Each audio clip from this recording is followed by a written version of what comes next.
नमस्ते दोस्तों, मैं हूँ मीनू और आप सभी का स्वागत करती हूँ द रेसिपी रिपोर्ट किचन में। कैसे हैं आप सभी?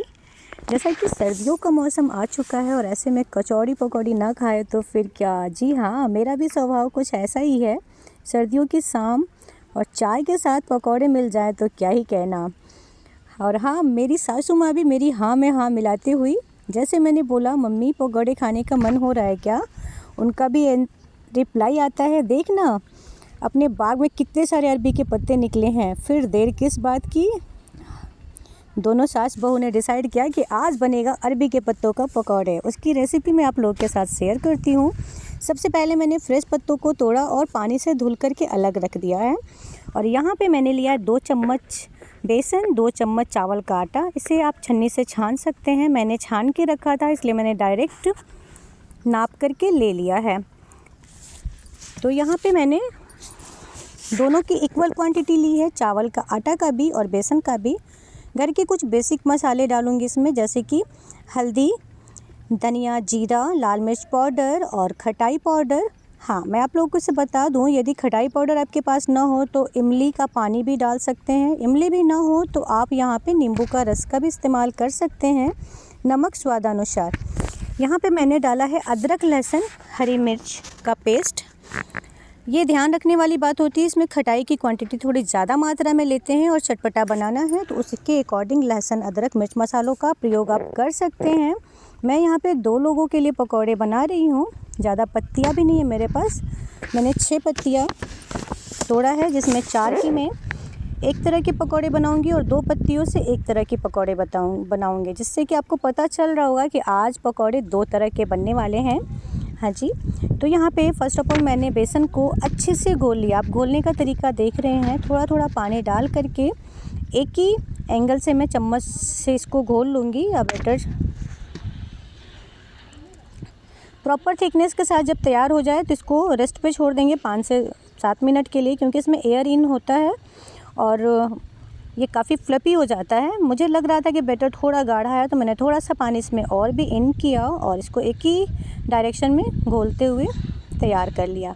अब यहाँ पे मैंने पत्तों को साफ़ कपड़े से अच्छे से पोंछ लिया। जो पानी मैंने धुला था वो रुक गए थे पत्तों पे, उसे साफ़ कर लेना है। और अब बारी आती है इसके पीछे जो उभरे हुए भाग होता है ना, इसको निकालने का। हाँ जी, आप यदि ये पकौड़ी बनाते होंगे तो आपको पता होगा ये निकालना क्यों ज़रूरी है।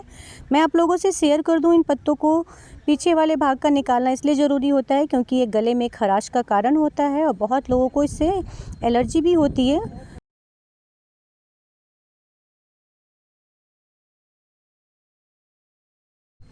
गले में खराश का कारण यही होता है, इसलिए इसको हम आराम से निकाल लेंगे। हाँ, निकालते समय थोड़ा सा पेशेंस का ध्यान रखना पड़ता है और धीरे धीरे निकालने की नीड होती है, बिकॉज़ पत्ते इसके फट सकते हैं। तो इस चीज़ का भी ध्यान रखना हमारे लिए ज़रूरी होता है। और छोटे पत्तों में इतनी उभार नहीं होती है तो उसका निकालने का तरीका अलग है। हाँ, 2 तरह की यदि रेसिपी शेयर कर रही हूँ तो मैं दोनों तरह का पत्तों को गांठ निकालने का तरीका और बेसन लपेटने का तरीका सब चीज़ें शेयर करूंगी आप लोगों के साथ। आप लोग भी यदि इस पकौड़ी को बनाते हैं और आप किस टिप्स और ट्रिक को फॉलो करते हैं ज़रूर शेयर कीजिएगा। तो यहाँ पे मैंने एक एक करके सारे पत्तों से निकाल लिया। आप लोग को दोनों में से कौन सी रेसिपी अच्छी लगी ज़रूर शेयर कीजिएगा अपने कमेंट के थ्रू। वीडियो को पूरा वॉच कीजिएगा और अपना प्यारा सा लाइक करना मत भूलिएगा। आपका कमेंट, आपका लाइक हमें मोटिवेशन देता है। और हाँ, हाइप का बटन आ चुका है तो हाइप करना बिल्कुल भी मत भूलिएगा, जिससे मुझे भी उत्साह मिले और मैं नए नए वीडियो लेकर आती रहूँ। अरबी के पत्तों का पकौड़ा आप किस तरह से बनाते हैं ज़रूर शेयर कीजिएगा। मैं नेक्स्ट वीडियो आपके अकॉर्डिंग आपकी रेसिपी को अपने चैनल पे लेकर के ज़रूर आऊँगी। नेक्स्ट वीडियो आप क्या देखना चाहते हैं ये भी कमेंट कीजिएगा। और यहाँ पे मैंने सारे पत्तों को एक एक करके बेल लिया। बेलने से जो गांठ होती है वो एकसार हो जाती है, जिससे ना बेसन फैलाते समय हमें दिक्कत ना हो और कहीं पे मोटा और कहीं पे पतला ना हो, इस चीज़ का हमें ध्यान रखना होता है। इस तरह से बेसन को मैं फैला दूँगी और देखिएगा जब मैं इसको फोल्ड करूँगी ना तो भी तरीके को ज़रूर देखिएगा। छोटे छोटे ट्रिक हैं इसके साथ। और इस तरह से बहुत बड़े पत्तों को भी हम आसानी से हैंडल कर सकते हैं, क्योंकि एक साथ जब हम लगाते हैं ना तो बेसन बीच में मोटा हो जाता है और किनारे किनारे पे पतला हो जाता है। यदि आप बनाते हैं इस पकौड़ी को तो ज़रूर इस तरह की समस्या आपके सामने भी आती होगी। तो यहाँ पे मैंने 2 पत्ते को इक्वल शेप में फ़ोल्ड करेंगे। ऐसा नहीं कि नीचे वाला पत्ता छोटा रह जाए और ऊपर वाला बड़ा रह जाए, नहीं, दोनों को मैंने बराबर से फ़ोल्ड कर लिया।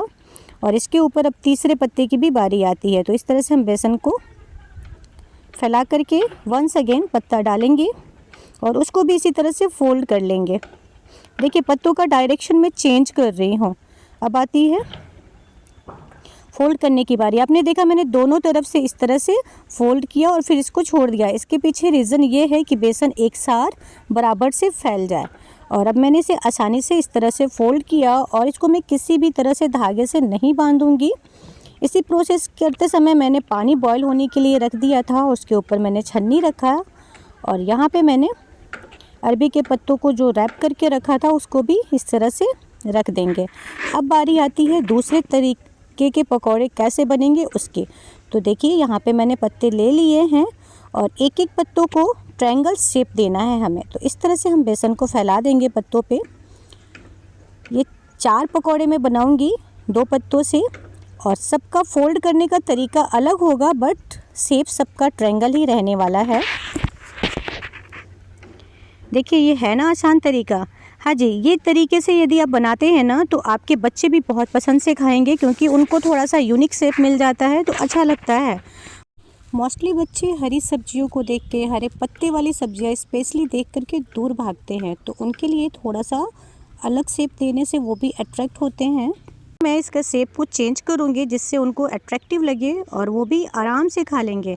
आपको भी याद आ रहा है ना, पान वाले दुकान पे जब हम खड़े होते हैं तो पान वाला भी कुछ यही शेप देता है, या जब हम माता जी को चढ़ाते हैं नवरात्र में पान तो इसी तरह से घर पे आता है। तो हाँ जी, ये कुछ ऐसा ही है। और इस तरह से ये बैटर यदि बच जाता है तो ठीक है, नहीं तो हम वंस अगेन बैटर रेडी कर लेंगे।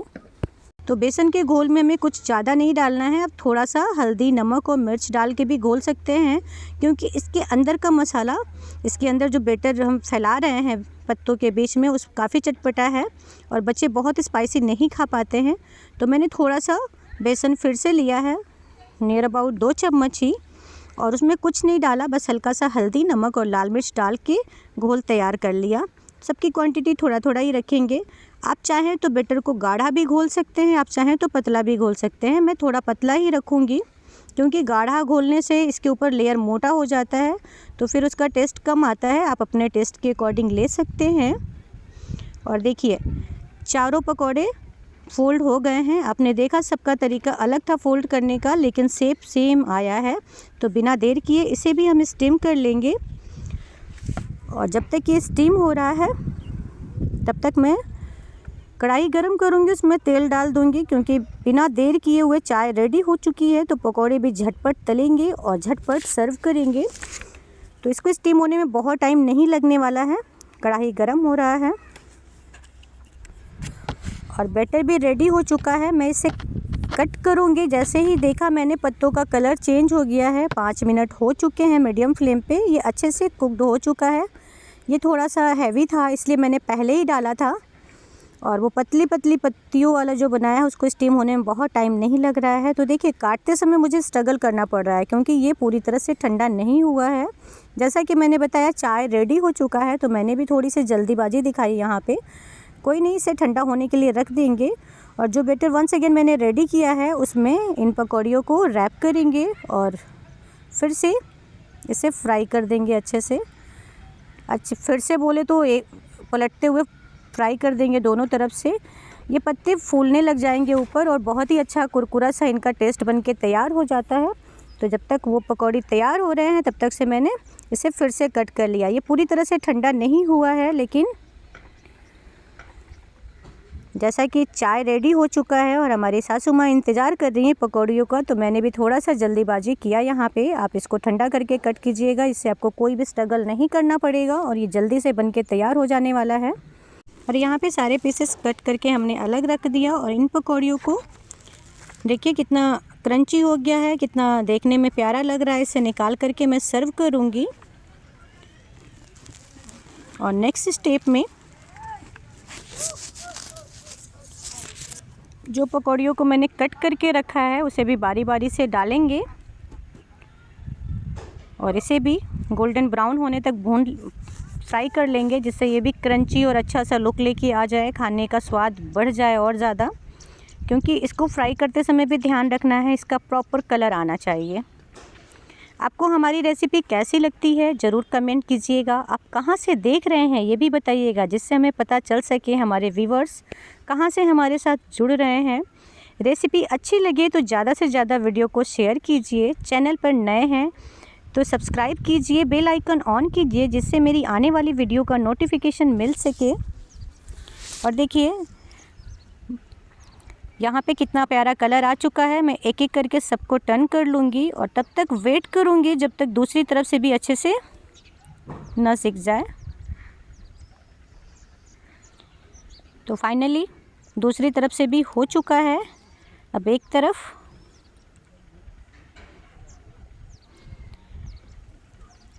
आप चाहें तो इन पकौड़ियों के साथ चटनी को भी सर्व कर सकते हैं, अदरवाइज़ चटनी की नीड नहीं होती है, क्योंकि ये ऑलरेडी बहुत चटपटी, बहुत ही स्वादिष्ट बनके तैयार होती है। वीडियो में यहाँ तक बने रहने के लिए आपका बहुत बहुत धन्यवाद। Thank you. मिलते हैं नए वीडियो में नई रेसिपी के साथ। तब तक आप भी बनाइए, खाइए, एंजॉय कीजिए और अपना ध्यान रखिए।